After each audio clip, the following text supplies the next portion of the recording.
देखेंगे कि polar and non polar covalent bonds में डिफरेंस क्या होता है, ठीक है। तो सबसे पहले नॉन पोलर की डेफिनेशन देख ले।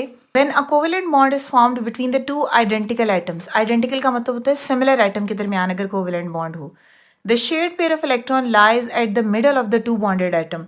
तो जो इलेक्ट्रॉन शेयर कर रहे हैं ना वो दोनों एटम्स, वो इलेक्ट्रॉन का जो पेयर है वो मिडल में रहेगा, किसी भी एटम की तरफ नहीं आएगा, ठीक है। एग्जाम्पल है हमारे पास H2 की, को एक हाइड्रोजन के इलेक्ट्रॉन को आपने क्रॉस से शो किया और दूसरे इलेक्ट्रॉन को आप डॉट से शो कर रहे हैं। इधर भी अब कोई इलेक्ट्रॉन नहीं है और इधर भी कोई इलेक्ट्रॉन नहीं है, तो जब रिमेनिंग इलेक्ट्रॉन ही नहीं बचेंगे तो कोई भी इलेक्ट्रॉन के पेयर को अपनी तरफ नहीं खींच सकता। नॉन पोलर बॉन्ड है, उनमें बॉन्ड सिमिलर एटम के दरमियान होता है, जिसकी वजह से जो इलेक्ट्रॉन का पेयर सेंटर में शेयर हो रहा होता है वो सेंटर में ही रहता है, वो किसी भी एटम की तरफ नहीं झुकेगा। एक और एग्जाम्पल देखो अगर आप, तो क्लोरीन है, ठीक है।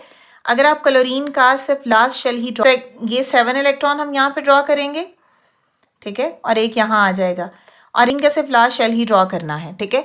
अब जो कि यहाँ पे ये वाला पेयर है जो शेयर हो रहा है और क्लोरीन के दरमियान Cl और Cl बॉन्ड बन रहा है, ठीक है।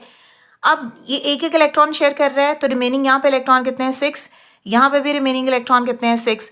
जब दोनों तरफ इलेक्ट्रॉन 6 ही होंगे तो ये इलेक्ट्रॉन का पेयर ना इसकी तरफ जाएगा ना इसकी तरफ जाएगा, बल्कि सेंटर में रहेगा, ठीक है। नॉन पोलर कोवेलेंट बॉन्ड है वो सिमिलर एटम्स के दरमियान बनते। अब नेक्स्ट देखो बच्चों, पोलर कोवेलेंट बॉन्ड्स क्या होते हैं।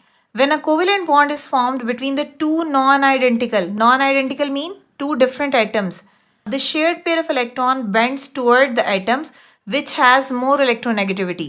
अब देखो जो दो डिफरेंट एटम है तो दोनों में इलेक्ट्रॉन का भी डिफरेंस होगा। जब दोनों में अलग-अलग इलेक्ट्रॉन होंगे तो इसका मतलब है जो सेंटर में इलेक्ट्रॉन का पेयर शेयर हो रहा होगा ना, उसका झुकाव उस एटम की तरफ होगा जिसके पास इलेक्ट्रॉन ज़्यादा होंगे, ठीक है। अब एग्जाम्पल हमने लिखी है बच्चों HCl की, ठीक है। तो दो डिफरेंट एटम हो गए, इसका मतलब है कि अगर हम यहाँ पे हाइड्रोजन का स्ट्रक्चर ड्रॉ करें और साथ में हम किसका ड्रॉ करेंगे, क्लोरीन का, तो हाइड्रोजन के आखिरी शेल में इलेक्ट्रॉन कितने हैं, एक ही, तो हमने एक इलेक्ट्रॉन को क्रॉस से लिख दिया। क्लोरीन के आखिरी शेल में कितने इलेक्ट्रॉन है, 7 इलेक्ट्रॉन है, तो हमने ये 7 इलेक्ट्रॉन लगा दिए, ठीक है।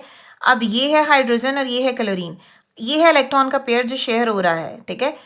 तो जब ये इलेक्ट्रॉन का पेयर शेयर होगा तो क्लोरीन के दरमियान ये बॉन्ड बनेगा। तो क्लोरीन के पास आप देखो ऑलरेडी 6 इलेक्ट्रॉन पड़े हुए हैं। इन 6 इलेक्ट्रॉन की वजह से यहाँ पे जो इलेक्ट्रॉन का पेयर शेयर कर रहे हैं ये दोनों एटम, ये इसका झुकाव क्लोरीन अपनी तरफ कर लेगा, ठीक है। क्यों? क्योंकि क्लोरीन के पास इलेक्ट्रॉन हाइड्रोजन से ज़्यादा हैं, तो आप ऐसे कह सकते हैं कि क्लोरीन ज़्यादा स्ट्रांग है, ठीक है। तो इसी पोलैरिटी की बेस पे इस पे पार्शियल पॉजिटिव एंड इस पे पार्शियल नेगेटिव चार्ज आ जाएगा। तो ये जो लाइन है, ये जो बॉन्ड बना है, इसको हम बोलते हैं ये है पोलर कोवेलेंट बॉन्ड, और यहाँ पे जो ये वाला बॉन्ड बना है ये होगा नॉन पोलर कोवेलेंट बॉन्ड।